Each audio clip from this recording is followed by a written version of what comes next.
ये किस युग में लेके जाना चाहता है बीजेपी आरएसएस, वो हमें पता है। मैं इतिहास पढ़ाता हूँ। लेकिन सर अभी अब सरकार के खिलाफ में बोल रहे हैं तो आपको कहीं ना कहीं डर भी लगता है? काहे के लिए डर लगेगा?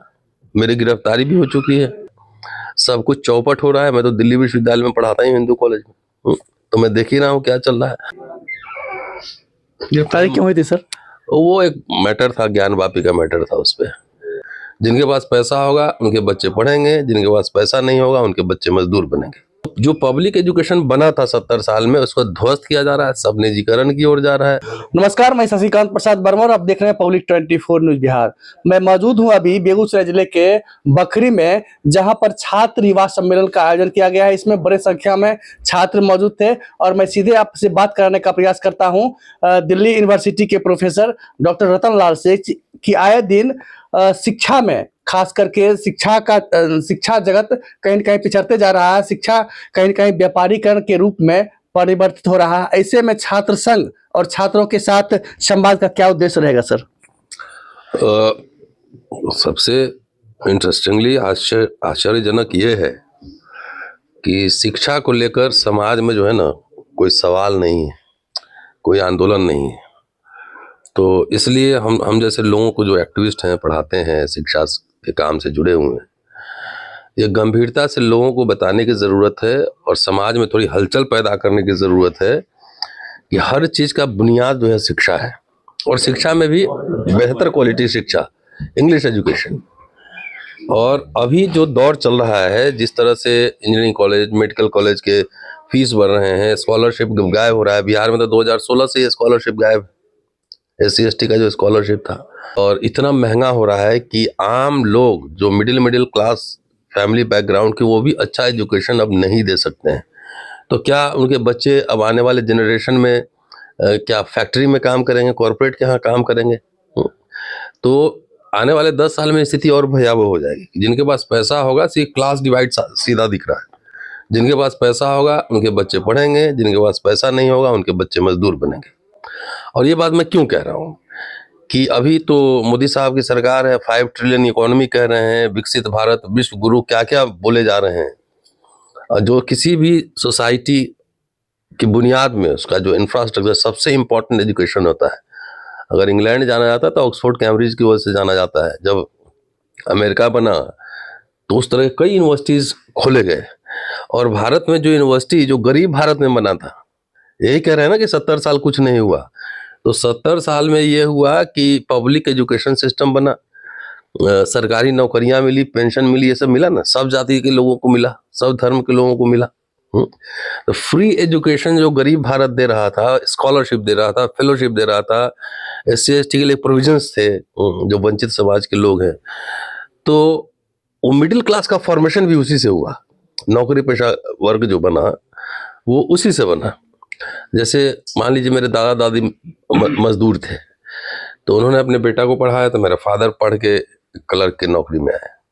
उन्होंने हम लोगों को पढ़ाया, तो मेरे एक भाई और प्रोफेसर है, मैं प्रोफेसर हूँ, बड़ा भाई अभी सीनियर DSP रिटायर हुए हैं, सब कर रहा है।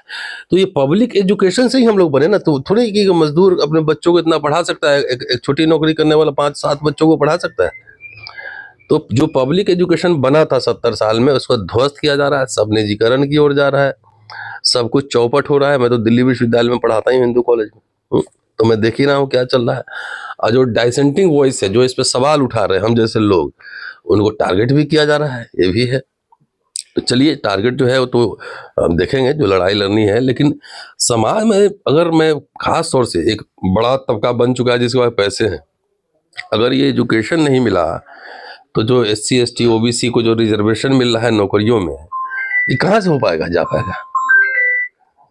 मैनेजमेंट पढ़ने कैसे जाएगा? इंजीनियरिंग कॉलेज में कैसे जाएगा? 20-20 लाख, 25-25 लाख रुपए फीस है। यानी लगता है सर, जब से मोदी सरकार आई है भारत में, तब से शिक्षा का कहीं न कहीं व्यापारीकरण हो रहा है, भ्रष्टाचार बढ़ गए, अफसरशाही चरम पर है, इस तरह से लग रहा है सर। डेफिनेटली, आप सब बात आप ही कंक्लूड कर दिए। सब कुछ चरम पे है। मैं कह रहा हूँ ना, गरीब भारत में मैं पढ़ा भी और गरीब भारत में नौकरी भी किया, और आज अमीर भारत में भी देख रहा हूँ क्या हाल है। पहले की सरकारों में भी हम लोग प्रोटेस्ट करते थे ना। लेकिन सर अभी अब सरकार के खिलाफ में बोल रहे हैं तो आपको कहीं ना कहीं डर भी लगता है? काहे के लिए डर लगेगा? मेरी गिरफ्तारी भी हो चुकी है। गिरफ्तारी क्यों हुई थी सर? वो एक मैटर था, ज्ञान वापी का मैटर था, उस पर इतने मुकदमे चल रहे हैं। अभी हमारे कॉलेज ने 2 इंक्रीमेंट कट का आदेश पारित कर दिया है, एडमिनिस्ट्रेटिव डिबार है, सब कुछ है, विदेश जाने पे पाबंदी है, पासपोर्ट रिन्यू नहीं हो रहा है, छुट्टी नहीं मिल रही किताब लिखने के लिए। जिस विश्वगुरु कैसे बनेगा? हम किताब लिखने के लिए छुट्टी मांग रहे हैं और मुझे छुट्टी नहीं मिल रही है। ये एजुकेशन का माहौल होगा? पहले भी तो हम लोग छुट्टी लेके पीएचडी किए थे, लेकिन ये हालात तो नहीं थे। तो अब टीचर को किताब लिखने के लिए जब छुट्टी न मिले तो आप समझो कि उस देश में एजुकेशन का क्या हाल होगा। जितने सारे अपॉइंटमेंट अभी हो रहे हैं सब सीधा कॉरपोरेट है और संघ कार्यालय है। संघ कार्यालय से जो है ना पूरा एजुकेशन पे कंट्रोल कब्जा हो रहा है। पहले भी हम लोगों ने देखा था, डिसेंटिंग वॉइस यूनिवर्सिटी में रहते थे, लेफ्ट के भी हैं, कांग्रेसी भी हैं, बीजेपी के भी हैं, कुछ अम्बेडकराइट भी हैं, बहसें होती थी। लेकिन विंडिकेटिव सरकार और यूनिवर्सिटी प्रशासन थोड़ी होता था। ये तो हमारा काम है क्रिटिक करना। प्रोफेसर का काम क्या है? क्रिटिक करना ना जी। हम तो और नौकरी की तरह नहीं है कि हमको खाली 9 से 5 नौकरी करना। हम लोग को तो संवैधानिक प्रावधान दिया गया है, सरकार की नीतियों की समीक्षा करना, उसमें बातचीत करना। तो पहले भी हम लोग करते थे, पहले कहाँ इतना विंडिकेटिव होता था। अब तो ये सरकार विंडिकेटिव हो गई। तो सर आप दिल्ली से चलकर बिहार में आए हैं और बिहार में खास करके युवाओं को जगाने का प्रयास कर रहे हैं, युवा के साथ संवाद करने का प्रयास कर रहे हैं, छात्रों के साथ संवाद करने का प्रयास कर रहे हैं। इससे क्या असर पड़ेगा सर? अब ये मैं नहीं कह सकता ना, मैं तो जादूगर हूँ नहीं, ना वो बाबा लोग हूँ मैं, लेकिन असर तो धीरे धीरे पड़ता है ना। आज चाहे ब्राह्मण हो चाहे दलित हो, ब्राह्मण का मिडिल क्लास का जो फॉर्मेशन हुआ है सरकारी बाबू लोग का, गरीब भारत में सबसे ज्यादा वही थे आगे। आज हिंदू राष्ट्र की पालकी ढोने के लिए तैयार हो रहे हैं। तो आज देखिए क्या हालत हो गई उनकी।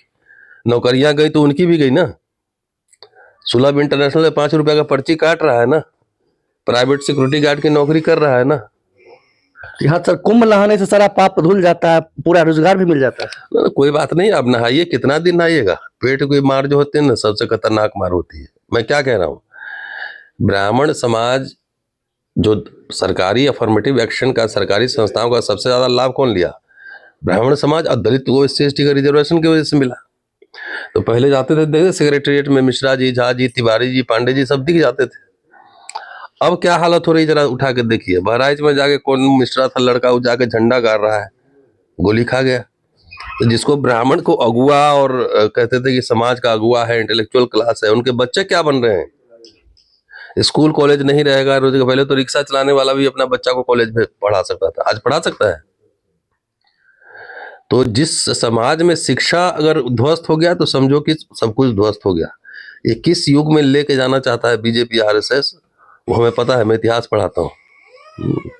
तो शिक्षा से जो क्लास खत्म हुआ था उसी क्लास को डिसमेंटल कर रहा है। और दुख की बात यह है कि लोग समझ रहे हैं कि हिंदू राष्ट्र बनेगा 400 पार। तो हिंदू राष्ट्र बनेगा तो सब लोग राजपुरोहित थोड़े ही बनोगे। तो सुलभ इंटरनेशनल में भी कुछ लोग काम करेगा ना, तो ये नहीं दिख रहा है। तो ये जो कंफ्यूजन है, वो चाहे किसी भी समाज का आदमी हो, दलित लोग CM PM हल्ला कर रहा है खाली। अरे नौकरियां नहीं रहेगी तो चंदा देने वाला क्लास भी खत्म हो जाएगा। दलितों की कोई जिम्मेदारी नहीं है, ना बैंक है और ना कोई राजे महाराजे थे, कुछ नहीं। सरकारी नौकरी से बना था मिडिल क्लास। और सरकारी नौकरी में इसलिए गया कि रिजर्वेशन था, रिजर्वेशन पढ़ने में भी था, तो उससे पढ़ के नौकरी में गया। आज सर जिस तरह से बखरी में कार्यक्रम का आयोजन किए हैं, छात्रों को संबोधित किए हैं, इससे क्या प्रभाव पड़ेगा? खास करके आज का कार्यक्रम कैसा रहा सर? कार्यक्रम तो अच्छा था, काफी युवा थे, बच्चे भी थे, स्कूल के भी थे, कॉलेज के भी थे, सोशल एक्टिविस्ट थे। उम्मीद करता हूं कि बात घर घर में चर्चा हो इस पे, और ये भी मैं उम्मीद करता हूं कि नेताओं से सवाल पूछे जाए। सर दिल्ली में रहकर बिहार की भी चिंता करते हैं। क्या करें, अब दिल्ली बिहार भी तो देश में ही है ना। अब मैं बिहार का रहने वाला हूँ। आखिर मुचकुंद दुबे कमेटी रिपोर्ट थी, उसको लागू क्यों नहीं किया गया? बिल्डिंग भवन बन रहा है, एजुकेशन का क्वालिटी क्या हो रहा है, ये आप मेरे से बेहतर तो आप जानते होंगे ना। सर यहाँ तो बिहार में खास खपड़ा वाला करके स्कूल में पढ़े थे, मेरा घर मुजफ्फरपुर है, खपड़े वाले स्कूल में पढ़े थे। अब मास्टर जी 10 बजे से लेकर 4 बजे तक रेगुलर क्लास लगवाते थे। अब क्या हो रहा है? क्या किसी गांव से पढ़ के बच्चा अब IIT में पहुंच सकता है? ये सवाल तो ये है। पहले तो गांव में चाहे पंडित जी हो, दलित तो गांव में ही पढ़े और पहुंचे। अब कहाँ? आप नहीं देख रहे आजकल तो CUT का भी कोचिंग चल रहा है, सब कमर्शियलाइज हो गया। पहले कोचिंग पढ़ना बहुत खराब माना जाता था, हम लोग जब बचपन में थे ना, तो कोचिंग पढ़ना मतलब कमजोर विद्यार्थी नहीं आता है। अब तो हर चीज के लिए अब कोचिंग हो गया है। पटना में नहीं चल रहा है कोचिंग, पूरा दिल्ली में चल रहा है खूब। तो ये कमर्शियलाइजेशन तो है। 1 lakh fees 1.5 lakh fees UPSC या कोचिंग करना कौन देगा? जिसके पास रहेगा वही देगा ना। तो ये थे हमारे साथ रतन लाल, जो दिल्ली यूनिवर्सिटी के इतिहास के विख्याता हैं, और आज यहाँ बखरी में युवा संवाद किए थे, छात्रों के साथ संवाद किए थे। बड़े संख्या में छात्र भी इस कार्यक्रम में शामिल हुए हैं और केंद्र सरकार के विभिन्न नीतियों का सीधे खुलकर विरोध कर रहे हैं। और सीधा करना है कि जिस तरह से छात्र अगर नहीं पढ़ेंगे तो आगे नहीं बढ़ेंगे। अब देखना है कि इनके द्वारा चलाए गए मुहिम में कहाँ तक छात्र छात्राओं और यहाँ के युवा शागिर्द होते हैं, आगे बढ़ पाते हैं।